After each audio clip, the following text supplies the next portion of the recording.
फिर से आतंकवाद सिर उठा रहा है। जम्मू कश्मीर के एलजी हैं मनोज सिन्हा, जो कि सुरक्षा बलों को अलर्ट कर रहे हैं। कह रहे हैं कि पिछले कुछ दिन में अलगाववादी फिर से सक्रिय हो गए हैं। सुरक्षा बलों को एकजुट होकर काम करना होगा। साथ ही उन्होंने कहा जो गोली चलाते हैं वो आतंकवादी हैं। मनोज सिन्हा ये बड़ी बातें कह रहे हैं अलगाववाद को लेकर, आतंकवाद को लेकर। उन्होंने कहा कि जो आतंकियों को बंदूक देते हैं वो भी आतंकी हैं, जो बंदूक उठा रहे हैं वो भी आतंकी, जो बंदूक उन्हें प्रोवाइड करा रहे हैं वो भी आतंकी हैं। उन्होंने इस बात का जिक्र भी किया कि पिछले कुछ वक्त में अलगाववाद को बढ़ावा मिला है। सुरक्षा बलों को एकजुट होकर काम करना होगा। यहाँ जो लोग गोली चला रहे हैं वो भी आतंकवादी हैं, जो आतंकियों को बंदूक देते हैं वो भी आतंकी हैं। जम्मू कश्मीर में फिर से आतंकवाद सिर उठा रहा है। एलजी मनोज सिन्हा ने ये सभी बातों का जिक्र करते हुए सेना को सक्रिय रहने की बात कही। कहा कि अलर्ट रहे सेना, सुरक्षा बलों को एकजुट होकर काम करना होगा।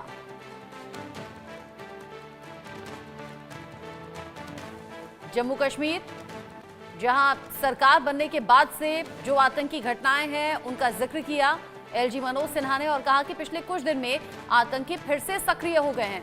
सुरक्षा बलों को एकजुट होकर काम करने की यहां जरूरत है। गोली चलाने वाले भी आतंकवादी हैं, उन्हें बंदूक थमाने वाले, देने वाले भी आतंकवादी हैं। ऐसे में सेना को बहुत ज्यादा अलर्ट रहने की जरूरत। आतंकवाद फिर से सिर उठा रहा है। मनोज सिन्हा ने सेना को अलर्ट रहने के लिए कहा है। पिछले कुछ दिन में आतंकी फिर से सक्रिय हो गए हैं, इस बात का जिक्र किया।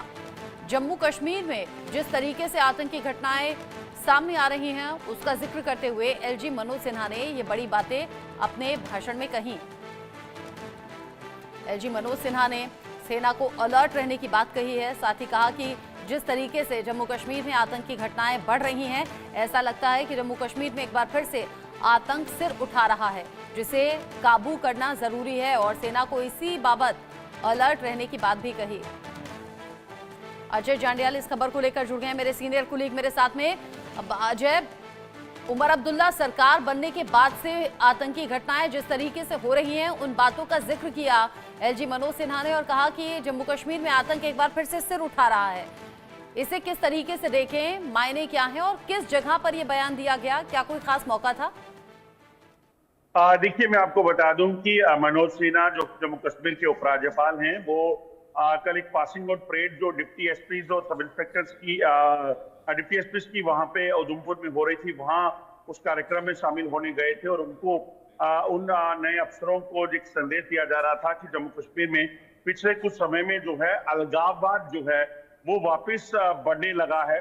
और इसी के लिए उन अफसरों को, जो नए अफसर हैं या फिर पुराने हैं, सभी एजेंसीज को मिलकर एक यूनाइटेडली काम करना होगा ताकि अलगाववाद हो, आतंकवाद हो, उसका सर कुचला जा सके। और खासतौर पे उनका ये जो बयान है उसे इस लिहाज से भी देखा जा रहा है कि जम्मू कश्मीर में पिछले कुछ समय में नेशनल कॉन्फ्रेंस की सरकार बनी है, और उसके बाद जो है पिछले कुछ समय में जो स्टेटमेंट्स आई हैं कहीं ना कहीं उसको लेकर भी इसे जोड़ा जा रहा है। क्योंकि अगर आप देखें तो नेशनल कॉन्फ्रेंस की तरफ से जो सवाल उठाए गए, जिन सरकारी लोगों को सरकारी नौकरी से बर्खास्त किया गया, उनके ऊपर एक्शन हुआ, वो लोग जो आतंकी गतिविधियों में शामिल थे उनको निकाला गया था, तो उनको लेकर जो है वापस रिव्यू करने की बात की गई थी। तो अब इन चीजों को जोड़ा जा रहा है कि क्या जो मनोज सिन्हा का जो बयान है उसके मायने जो हैं वो ये हैं कि नई सरकार के आने के बाद इस तरह की चीजें जो हैं वो बढ़ी हैं। ये एक बड़ा सवाल है। तो खैर ये भी है कि नए अफसर जो है उनको एक संदेश दे दिया गया है कि जो बंदूक चलाने वाला है, गोली चलाने वाला, या फिर उनको बंदूक थमाने वाला जो है वो दोनों ही आतंकवादी हैं। क्योंकि जम्मू कश्मीर में पिछले लंबे समय में अगर आप देखें जो चल रहा आतंकवाद है, उस आतंकवाद को बढ़ावा कौन दे रहा था? अलगाववादी ताकतें थी जिन्होंने पत्थरबाजी, आतंकवाद और तमाम चीजों को जो है वो पाकिस्तान के इशारे पर यहाँ पे अंजाम दिया, जिसके कारण हजारों की संख्या में मासूम लोगों की मौत हुई। और उसी के बाद जब एक नए अफसर जो जम्मू कश्मीर पुलिस में इंडक्ट होने वाले हैं, उनको एक संदेश दिया गया है कि सभी को मिलकर काम करना होगा, और आतंकवादी आतंकवादी है, मगर उसे बंदूक थमाने वाला जो है वो भी किसी आतंकवादी से कम नहीं है। ऐसे में जम्मू कश्मीर की शांति और देश की सुरक्षा के लिए मिलकर सभी एजेंसियों को काम करना होगा और ऐसे लोगों को कुचलना होगा। क्या किसी तरह के खास ऑपरेशन की तरफ भी इशारा है क्या अजय? अगर आतंकी घटनाएं रह रहकर सामने आ रही हैं, सेना को अलर्ट रहने की बात की गई है, तो क्या कोई बड़ा कदम उठाने की भी तैयारी है? पहला सवाल ये। दूसरा, जब ये जिक्र किया गया कि जो बंदूक उठा रहे हैं वो भी आतंकवादी हैं, जो उन्हें बंदूक दे रहे हैं वो भी आतंकवादी हैं, तो क्या किसी पार्टी की तरफ या किस तरफ ये इशारा है एलजी मनोज सिन्हा का?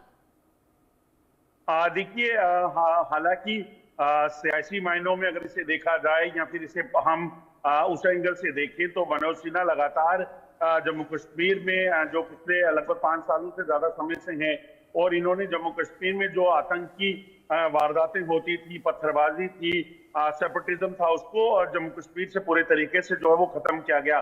तो ऐसे में जब अब सरकार जो नई बनी है, एक पॉपुलर गवर्नमेंट बनी है, तो पॉपुलर गवर्नमेंट के आने के बाद जब बयानबाजियां शुरू हुई कि जिन लोगों को बर्खास्त किया गया था, जब एजेंसी ने पाया कि ये लोग जो हैं वो आतंकी गतिविधियों में शामिल हैं, उसको लेकर जो है वो नेशनल कॉन्फ्रेंस के कई लोग जो है वो बयानबाजी करते दिखे।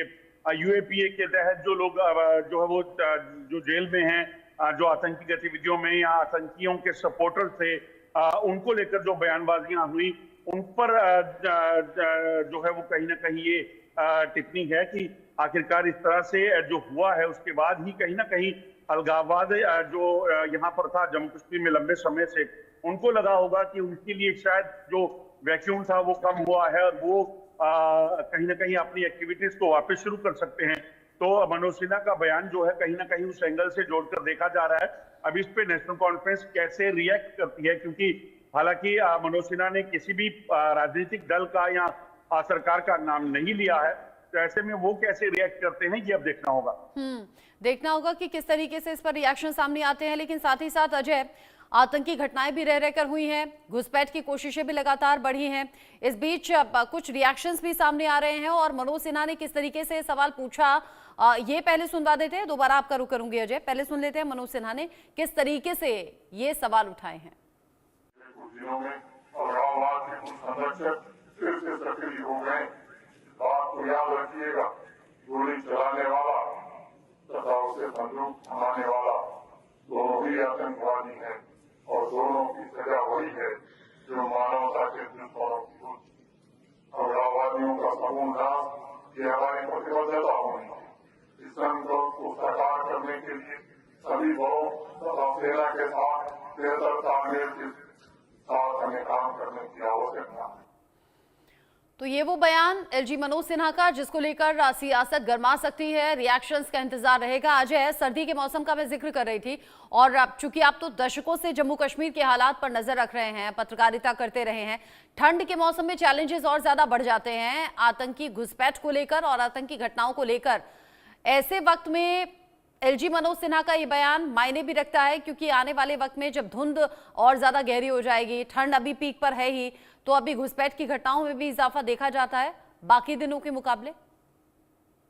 देखिए, बिल्कुल अगर आप देखें तो पिछले काफी समय से जम्मू कश्मीर में आतंकवाद को लगातार जो है वो कुचला गया था, दबाया गया था, आतंकवाद खत्म हुआ था, मगर चुनावों से ठीक पहले कुछ गतिविधियां जो है वो ऐसी हुई जिसके बाद आतंकी घटनाएं जो तेज हुई, ये खबर भी सामने आई और खुद सुरक्षा बलों ने बताया कि जम्मू कश्मीर में आतंकियों की अगर तादाद की बात की जाए तो ये नंबर जो है वो 100 के करीब जो है वापस पहुंचा है और ये ताजा घुसपैठ के बाद हुआ है। तो ऐसे में कहीं ना कहीं उन आतंकियों को लगातार खत्म करने के लिए सुरक्षा एजेंसियां काम कर रही थी, मगर इसी बीच अगर आप देखें तो अब सर्दी शुरू हुई है, घना कोहरा है। मैं आपको एक तस्वीर यहाँ बताने का प्रयास करूंगा। ये सामने अगर आप तस्वीर देखेंगे तो ये सामने जो तस्वीर है, ये घना कोहरा जो है इस वक्त हर कहीं जम्मू कश्मीर में जो है वो देखा जा सकता है और ये घना कोहरा जो है ये अपने आप में बताता है कि कितना मुश्किल समय इस वक्त जो है वो सुरक्षा बलों के लिए है, आम लोगों के साथ साथ, क्योंकि सुरक्षा बलों को खासतौर पे लाइन ऑफ कंट्रोल का इलाका है जहां पर बर्फबारी है, कहीं कहीं फीट तक जो है वो तारबंदी बर्फ में दब जाती है और वहां पर आतंकियों के घुसपैठ के जो है कोशिशें हो सकती हैं। इसके अलावा अंतर्राष्ट्रीय सीमा के इलाके में जो प्लेन्स का इलाका है जम्मू में, वहां पर आप सोचें कि घने कोहरे के बीच में आतंकी जो कुछ दूरी पर भी देखना मुश्किल हो जाता है, अगर वहां आतंकी घुसपैठ करते हैं तो यकीनन वहां पर भी उनके लिए बड़े चैलेंजेस बीएसएफ के लिए हो जाते हैं। तो यकीनन काफी चैलेंजिंग सिचुएशन इस वक्त जम्मू कश्मीर में बनी हुई है, मगर सुरक्षा बल लगातार ये प्रयास कर रहे हैं कि किसी भी तरीके से पाकिस्तान के नापाक इरादे जो है उनको नाकाम करना है, क्योंकि जो सूचना है वो 200 के करीब आतंकी जो हैं वो लाइन ऑफ कंट्रोल और अंतर्राष्ट्रीय सीमा के दूसरी तरफ अपने लॉन्च पैड मौजूद हैं और इन आतंकियों की मंशा जम्मू कश्मीर में दाखिल होने की है ताकि जम्मू कश्मीर में हालात बिगाड़े जा सके, जम्मू कश्मीर में आतंकी गतिविधियों को तेज किया जा सके। ये तो बहुत बड़ा इनपुट है अजय। आप कह रहे हैं कि मतलब जम्मू कश्मीर में कुल मिलाकर करीब 100 के करीब आतंकी हैं जो सक्रिय हैं और 200 सीमा पार बैठे हैं जो कि घुसपैठ की फिराक में हैं। बिल्कुल, आपको बता दूं कि 200 के करीब आतंकी जो हैं वो लाइन ऑफ कंट्रोल और ठीक अंतर्राष्ट्रीय सीमा का इलाका जो प्लेन्स का इलाका है जम्मू खित्ते में, वहां पर उनकी मौजूदगी को देखा गया है। लगभग 35 के करीब जो है लॉन्च पैड हैं अलग अलग इलाकों में, जिसपे लाइन ऑफ कंट्रोल के इलाके की बात की जाए जो बारामूला, कुपवाड़ा और गुरेज के ठीक सामने का नीलम वैली का इलाका पड़ता है, वो इलाका है। इसी तरह से पुंछ राजौरी में जो है रावलाकोट और उसके साथ कोटली का इलाका, मीरपुर का इलाका, नौशहरा के सामने जो मीरपुर का इलाका है, ये इलाका जो है यहाँ पर आतंकियों की मौजूदगी की खबर है। और ये सब तमाम आतंकी जो है ये पाकिस्तानी सेना के मोर्चों में, बंकरों में रहते हैं और जब भी उन्हें मौका मिले तो वहां से उनको घुसपैठ करवा के जम्मू कश्मीर में दाखिल करने का प्रयास जो है वो पाकिस्तानी सेना का है। और उसी से निपटने के लिए बीएसएफ और भारतीय सेना जो है वो लगातार सतर्क है और लगातार जो है वो मॉनिटर कर रही है कि किसी भी तरीके से पाकिस्तान से आने वाले आतंकी जो है उनको रोका जा सके। ठीक है अजय, बहुत शुक्रिया आपका ये सभी जानकारी देने के लिए। अजय बता रहे हैं जी मनोज सिन्हा का बयान कितने